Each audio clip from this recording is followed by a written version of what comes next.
오늘의 말씀은 시편 136편의 말씀입니다.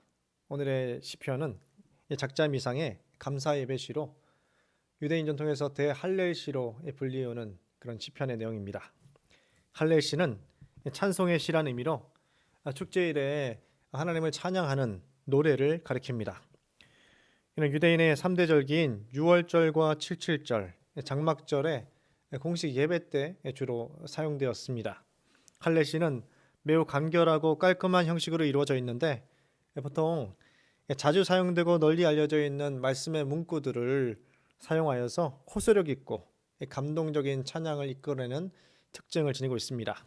시인은 이렇게 정형화된 문구들을 빌려오되 이를 적당히 편집하고 수정하여 또 창조적으로 재생산하여서 일관성 있고 짜임새 있게 구성된 공식 예배용 감사 찬양시를 이렇게 만들게 되었습니다.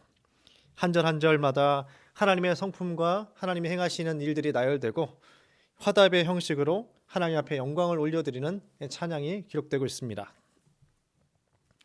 이 번시편은 동일 문구를 반복하는 교창 형태와 같이, 그러니까 교동문과 비슷하게 회중과 선창자가 상호 교감을 불러일으키는, 이를 통해서 감동을 주는 특징을 지니고 있습니다. 이 번시편의 구조는 크게 세 부분으로 1절부터 3절까지 여호와 하나님을 향한 찬양으로의 초대를 하고 있고, 4절부터 9절까지 창조주 하나님의 면모를 부각하면서 감사와 찬양을 올려드리고 있습니다.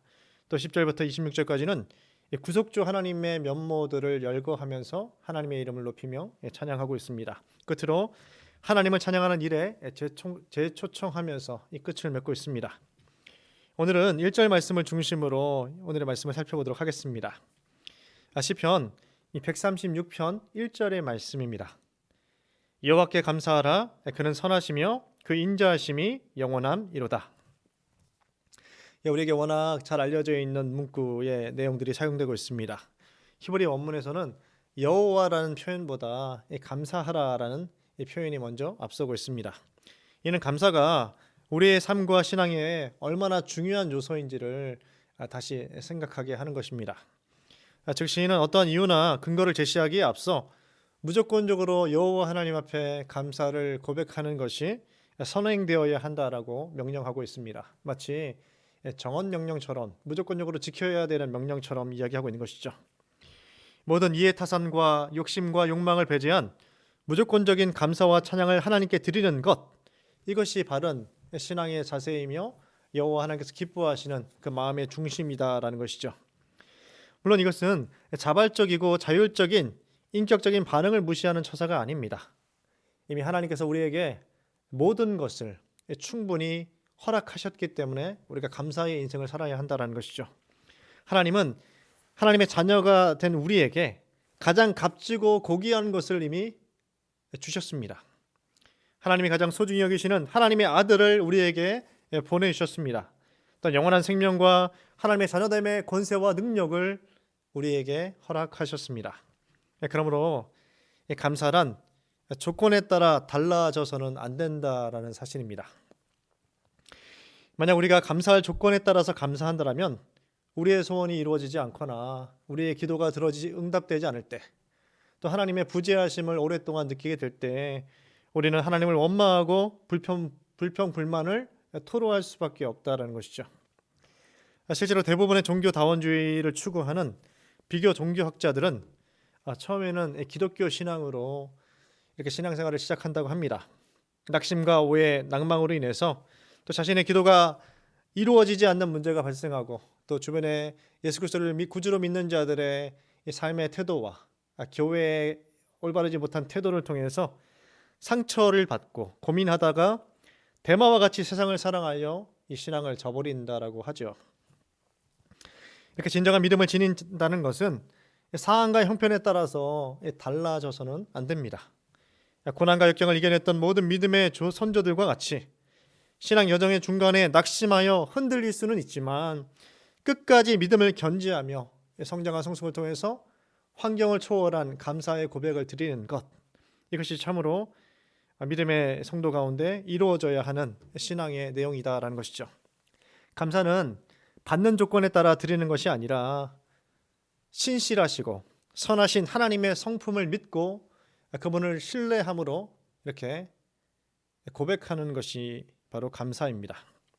감사의 대상이 분명히 존재하고 있고 그 하나님을 바라보고 있기 때문에 감사할 수 있다라는 것이죠. 감사는 그 자체가 소중한 것입니다. 하나님 한 분만으로 만족하고 감사할 수 있어야 참된 하나님을 향한 믿음을 지닌 것이다라고 이야기할 수 있는 것이죠. 본 시편에서 계속해서 반복되는 표현이 바로 각 구절마다 하나님의 성품에 대한 그 내용들이 나열된 다음에 화답의 형식으로 다음과 같은 문구가 등장하고 있습니다. 그 인자하심이 영원함이로다.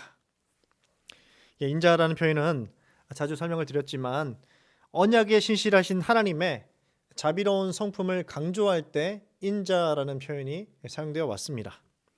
즉 하나님께서 이스라엘과 맺은 언약을 이미 신실하게 이행해 오셨음을 강조할 때 이 인자라는 단어가 사용되고 있습니다. 1차 독자인 이스라엘 백성들과 오늘 시대 이 말씀을 읽는 이 독자들인 우리들이 여호와 하나님의 이름을 높이며 그분을 신뢰하며 감사할 수 있는 이유는 바로 무엇이겠습니까?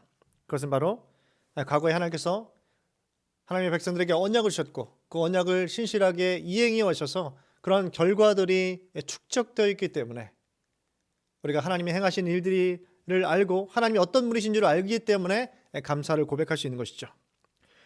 원죄를 지은 인류를 위해서 하나님은 창세 때부터 이스라엘 역사 내내 메시아에 대한 예언을 허락하셨습니다. 때가 되자 아들 예수 그리스도를 통해서 정확하게 예수님께서 오셨고 우리를 위하여 십자가에 죽으시고 부활을 이루어내셨습니다. 또다시 다시 오시겠다라고 약속을 주셨습니다. 오늘 시대를 살아가는 부활신앙을 믿고 영원한 생명을 추구할 수 있는 이유는 바로 이 언약에 기인한다라는 것입니다. 무엇보다 우리에게 위로와 은혜가 되는 표현이 여호와 하나님의 인자하심이 영원하다라는 이 표현을 통해서 우리는 확인할 수 있습니다. 하나님은 당신의 백성들과 맺은 언약을 영원히 성실하게 이행하실 것임을 노래를 통해서 설명해주고 있습니다. 하나님께서 그 언약을 지키시는 기간은 영원이라는 시간입니다. 우리가 AS를 받을 때 1년, 2년을 보통 받지 않습니까? 그런데 하나님의 AS 서비스 기간은 1년, 2년이 아니라 영원의 시간입니다. 우리는 흔히 일상생활 가운데 지키지 못할 약속을 하는 경우가 대단히 많습니다. 또 하나님 앞에 처음에 하나님을 믿을 때 가졌던 신앙의 서원들을 지키지 못할 때가 대단히 많을 것입니다. 그런데 우리가 믿고 있는 하나님은 우리에게 언약을 주신 대로 그것을 반드시 이루시고 성취하시며 완성하시는 분이십니다. 우리는 그 언약의 백성으로 하나님의 언약 아래 놓인 자녀들입니다. 우리의 결단과 의지와 능력과 지혜로 하나님의 언약을 붙잡고 있는 것이 아니라 하나님의 언약 안에서 하나님께서 친히 우리를 인도하시고 지키시고 보호해 주신다라고 말씀하고 있습니다. 그리고 영원토록 그것을 이루시겠다라고 약속하고 계십니다. 오늘도 시편 136편에 기록된 다양한 하나님의 성품들과 행하신 일들을 묵상하셔서 세상적인 지식과 경험과 능력을 의지하지 마시고 오직 우리의 삶의 유일한 참된 신이신 여호와 하나님만을 의지하셔서 믿음으로 삶을 살아가시는 이 복된 한날이 되시기를 간절히 축원합니다.